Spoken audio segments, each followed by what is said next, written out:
नमस्कार.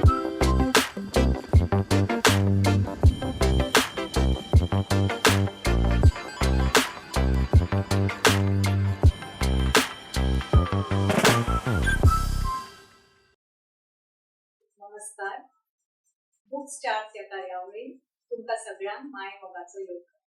हांव प्रिथा सरदेसाय आनी आमच्या बरोबर आज आसा आमची सोयरी बाय हेता पंडित. हेताबाय एक लेखिका, पूण ताज्या पेक्षा चड म्हणल्यार तिणें आज खूब वर्सां जालीं आमच्या गोंयचें दायज राखपा खातीर खूब काम केलें. So it's my pleasure and proud privilege to present to you our speaker on this episode of Bookstars, Ms. Heta Pandit. Thank you, Pritha. It's a pleasure being on the show with you. So, Heta does not need any introduction to many of you, but for the benefit of all our viewers, I would like to say and introduce, say a few things about her and introduce her to our viewers. Heta's name actually is synonymous with the heritage movement here in Goa. After having worked in the heritage conservation area in Mumbai, she came to Goa in the year 1995, made it her home, in fact. And that's when she realized that Goa had this infinite treasure of architecture. And unfortunately, most of it was falling apart due to age and disrepair. And even the owners of these properties didn't know the value of what they owned. And this led her into deep research on not just the houses, but many other structures like sacred structures and many others. And then during this course of time, she came about with a number of books. Some of them being, the titles are The Houses of Goa, which she co-authored with Annabelle Mascarenhas, Walking in Goa, Walking in Old Goa, Walking with the Angels. So all these books were more to do with the architecture. And one of the most brilliant books she got out was The Hidden Hands, The Master Builders of Goa. So after having brought this entire series on the architecture of Goa, Heta at some point found herself in the realm of the intangible heritage. In the last decade, her passion has been the Kavi art, which adorns the walls of our sacred spaces, temples, churches, and the altars of many homes. And as she was researching the Kavi art, she stumbled upon the ovios. Ovio ह्यो आमच्या गोंयांत दात्याचेर बायलो गायतात. So these are the grinding stories, the stories of the women, the stories of society. So dotted all over the villages of Goa, every household, the women of every household have their own stories, which came out once they sat at the grinding stool. And when Heta found this treasure, she couldn't but help document it.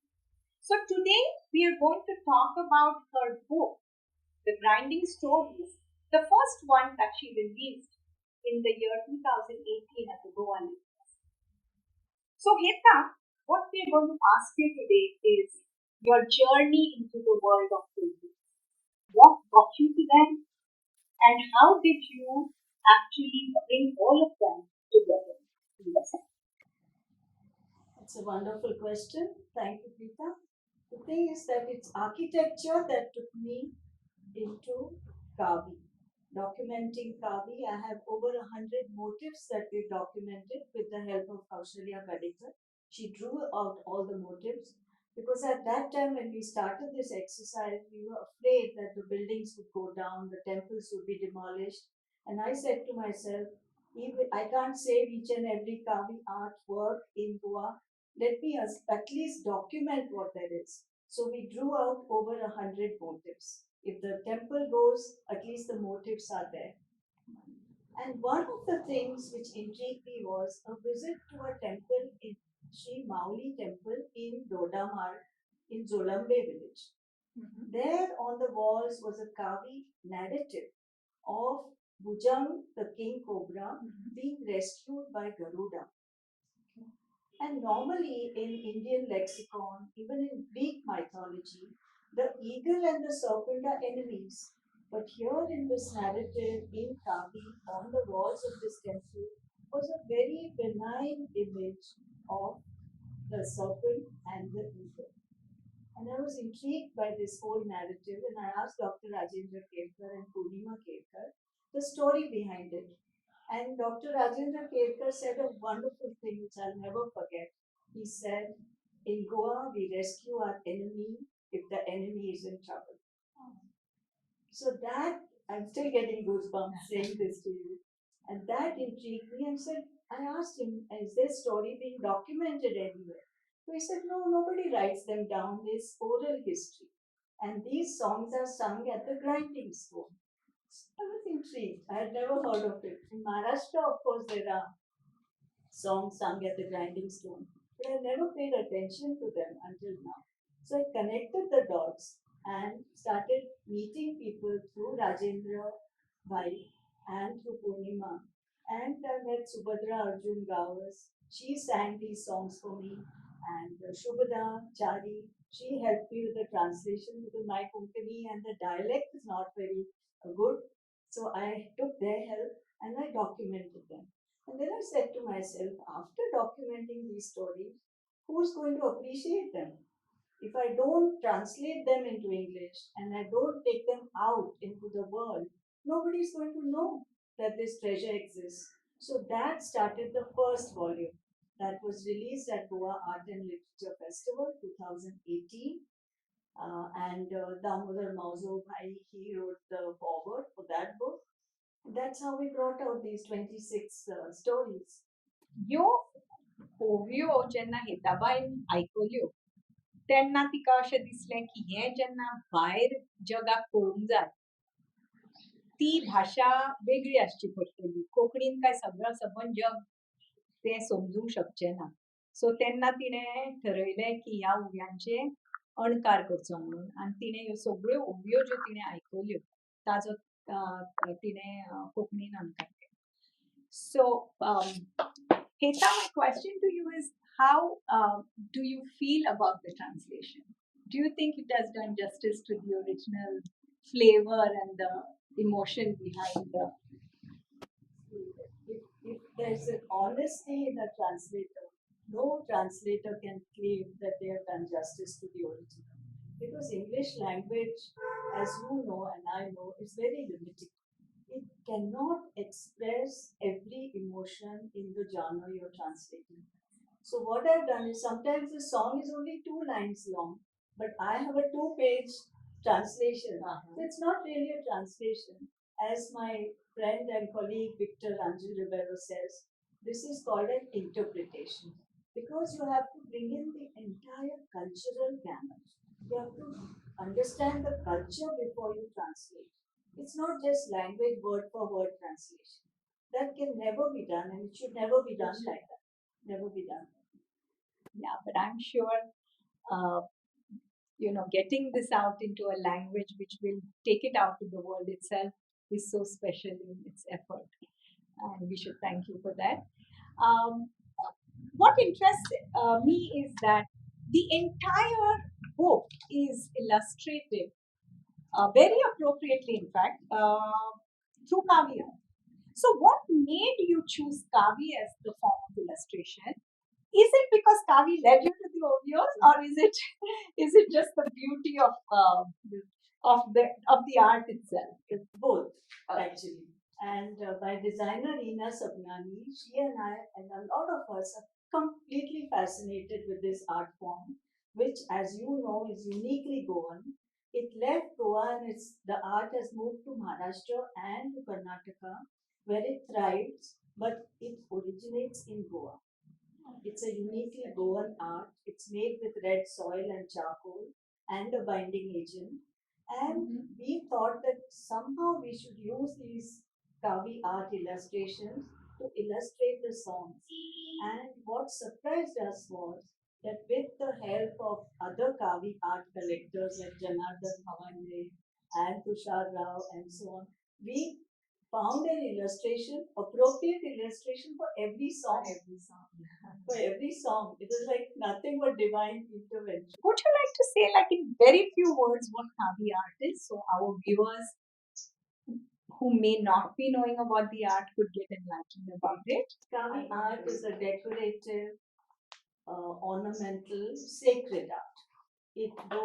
It is done with soil, red soil, our tambi mati, and with charcoal and a binding agent. Sometimes the sap of the liana plant. And this Kavi art is done on sacred spaces in three groups. One is the mandala, which is universal actually. The second is figurative art, and the third is borders. So we've categorized it like that, which you'll see right through the book, right through both the books actually. Thank you. Thank you for sharing this with us, Heta. And now I'm going to ask you a question. Interestingly, this book came out again very recently, and the book looks much bigger, and it has a lot more in it.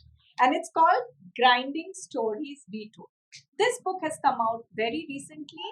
In the month of November was the first launch, and as you can see that there's a lot more in this. Again, illustrated with Kavi, but there we can find the Devanagari script. We can see some very appropriately juxtaposed pictures. So we would like to ask Heta, what is it that made you bring this book out again, and what makes this book really? When the first volume came out, people were saying, but we want to hear it, the original. What does the original sound like? Because not everybody can imagine, not everybody has visited Waldboy and so on. And I had taken a few copies to Dr. Carlos Fernandez, curator of the Central Library. And he said to me that there are Christian Gaudas who also sing the ovios. And as we know, as Bhai Damodar Mauzu told us, that in 1686 and in 96, there was an edict by the Portuguese rule at that time that all our Konkani songs, singing lullabies, ovios, and rose songs went underground because they were not allowed to sing in our native language. Can you imagine? You couldn't sing to your own babies in your native language. So it was a dark period in our history. But somehow these Christian Gauda community in Kepeng, Adve village, they have preserved this culture over all these centuries. All these centuries. That is hats off to them. And I went and I met Amelbai and Luciana and all her village sisters, and I documented those songs with the help of somebody in the central library, Anuja Naik. Got them properly, documented, translated them, and I've translated in verse so that when you read the English, it's also in poetry form. And then we decided that we'll include the originals. So on the left-hand side of the page, you have the original Konkani or Konkani Marathi or dialect. And on the right-hand side, you have the English translation. What is also unique about this book, besides the Christian Gauda songs, is that we have included QR codes for the first time done anywhere in India. So if you have a mobile phone, you point your mobile phone to the QR code and you will be taken straight to the storyteller's home, to her natural setting, and her singing. Heta, we have to congratulate you for this unique way of presenting this book. And you're saying it's the first time that it's being done in India. So I think that makes the book really, really special. So Here we have Heta who's told us about a little bit about the uh, Christian Gauda community who so secretly preserved this rich culture, and so many hundred years later, you can still hear them singing. And I think we're really fortunate that this has been documented and is out in the form of a book. But just as we talk about audios, let's come to a very interesting point here. Heta, would you like to tell about the saris that we Some are? of our viewers might be intrigued by the checked saris that both of us are wearing today. These are Kundi Christian Gauda saris. Sita has done a lot more research than I have, and I'm going to. This is my turn to ask Sita a question now. So tell us more about the Kundi. You know, we could not find a more appropriate platform to use and to wear these cupboards, as they are called, and something that we grew up seeing dotting our fields, where our sisters from primarily from the south of Goa, the Kepe, Karnakon, hamlets in like Fatorda, Gogor, closer to Marna. This community wore these checked saris in a particular way, where they had a knot here on the left shoulder. And our sisters who wore them, they wore them a little high because they could, use it very freely as they worked in the fields, as they tilled the fields.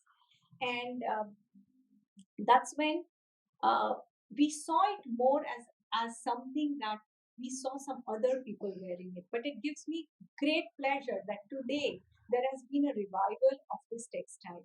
For many years in between, it just went out because the people who wore it, in a way, stopped wearing it for many reasons, which I think we could leave for another day and another platform to discuss. But today, Heta and I decided, there could be no better occasion because we are honoring a community through their songs, through their culture. And it just gives us immense pleasure that this textile has come out into another realm. It has crossed the borders of Goa. It has crossed the borders of its own community. And today, sari enthusiasts all over the world, we should say, are you know wanting to have a feel of this textile. So this is just a little on the side as we discussed with you. We just thought we could share something else about our sisters. And now, you know what? Let's come to to the question that a lot of you might be having in your mind as you see this book. Maybe you have not yet got it in your hands and you're eager to at some point in time. But my question to Heta is that now that you've documented this, I would like to know from you what has been the response from the readers or from the general public. I think everybody is very excited, not just in Goa, but the interesting thing is that outside Goa, people have got excited about this whole genre, this whole music that nobody knew about. And as we all know, and we despair that Goa is branded as a beach destination, party destination, wedding destination, and so on. But there is so much more in this state, in this land of ours, to offer the world. And that I think people are opening up to. People who are interested in something beyond the beaches and the general tourist beach. Yeah, so that's one thing. And the other thing is what has happened is amazing, is that people who never thought of our oral history, of the songs, they are approaching me and saying, for example, do you have songs that are sung at the rose ceremony? Do you have a collection or anthology of lullabies, for example? I don't have them. But the fact is that these people are getting interested. So there is a revival somewhere there hiding. And I think it's up to a lot of our young people to take these up and to research them and to bring them back.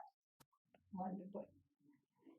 So, and and I'm sure this book, The Grinding Stories and The Grinding Stories Retold, will pave the path for that. Thank you. Just as much as we hope, not just our younger people, but we have our older folks who will be the guiding lights towards this exercise.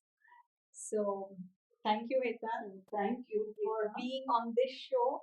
And as we are ready to say goodbye, I would like to show you these books again, and